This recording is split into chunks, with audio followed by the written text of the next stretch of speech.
GM. Today's lesson, I'm going to talk about comfort zone,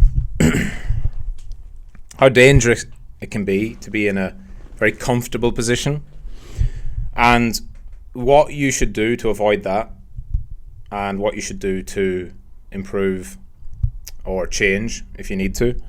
So I had a question from a student saying that I'm in a very well-paying job, full-time, with a significant amount of free time. As the head of my department, I don't have any direct reports. The situation has led me to question the purpose of pursuing trading or business ventures. While I recognise the potential benefits of financial freedom, I find myself struggling to maintain the drive and motivation necessary to succeed. The comfort of my current situation has become a significant obstacle in my progress. Therefore, I seek advice on overcoming this complacency and regaining the drive to achieve my goal of financial independence. How to overcome the comfort zone. Super important. If you've got a great job, if you've got good money, if you're comfortable, like you're not in debt, you're not struggling to meet rent, you're not struggling to pay bills. First of all, amazing, right?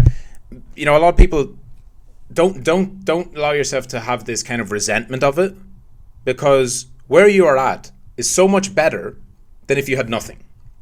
So you've gotten to the point where you don't have to worry about the little things. So I want to flip it on you and say, first of all, you have everything to be grateful for. You have all the opportunity now to do anything you want. Whereas somebody who has nothing is having to try and learn trading or build a business and also going to work 12 or 16 hours a day to try and make ends meet, right? So you're in a better position from that perspective, just from a time perspective. But obviously, the person who is closer to the bottom, if you will, the person who is struggling more, has way more of an inbuilt drive, because when you're at the lows, the desire to break free from that can drive you to work harder, work more. So I want you to think about it in terms of this. You might be comfortable now, but what is your goal? So it all starts with a goal. Think about your big goal. What do you want to achieve in the next 3 years? And then, what do you want to achieve in your life? You might be comfortable now, but how would you feel 20 years from now in the exact same job, the exact same salary, the exact same setup? If you genuinely would be okay with that, then maybe that's what you should do. Maybe then that's your life path. And by the way, there's nothing wrong with that. Not everybody has to be striving to achieve some different, life, the financial freedom and no job and working for yourself and making millions of dollars in the market and all. Not everyone has to do that. Not everyone has to build a big business. Not everyone has to become a full-time trader. Not everyone has to achieve those things. But transport yourself into the future. 20 years from now, would you be happy to be in the exact same place?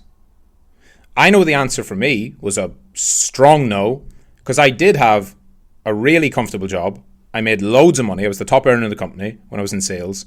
I had more money coming in than I could spend. And I was at the top of that business. I could have stayed in that business for 30 years easily. They were putting me on a fast track to being a director, right? And most directors make, $500,000 to $1 million with their full salary, bonus, compensation package. And that could have been me guaranteed to make, mid 6 figures to even close to 7 figures for the next 20 years. But it felt stagnant. I was like, I don't want to do this thing for the next 20 years. It wasn't in my future plan. I looked into the future and I couldn't see myself being happy doing that, being satisfied. I felt like there was something more. So first of all, if you're in a comfort zone, look into the future. You're comfortable now, but how will you feel 2 years from now, 3 years from now, 5 years from now, 10 years from now? And understand that if you think that you'll be okay for another 2 years, but in 5 years you're going to be restless, the work has to start now. Right? You don't just decide 2 years from now, now I'm ready to move. Well, you haven't built any skills. So you have to set the foundations, the groundwork. And then the other thing I want you to think about, which is a little bit along the same lines, is a topic I've actually talked recently about with some students, and I've done a lesson on it, and it's going to be releasing. And it's called regret minimization. So this is similar to the comfort zone that we talked about, but you want to look ahead 40 years, 50 years. Imagine at the end of your life. Would you regret taking that decision to stay in the comfort zone? In trading, you should optimize for regret minimization, meaning when you go into a trade or an investment, you should not think about how much money I can make. You should think about, if I make the wrong decision here, am I going to regret it? Is it going to be a bad decision? And similarly for your life, you should think about that too. The comfort zone is a very dangerous place to be if it doesn't align with who you truly want to be.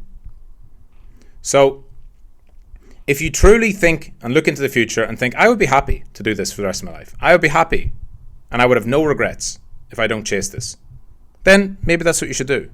But if you look into the future and you think, no, this is okay for now, I make good money now, I've got an easy life now, but I won't feel satisfied with myself when I'm older if I didn't take the chance. I didn't try to be more. I didn't try to upskill or move or grow or build.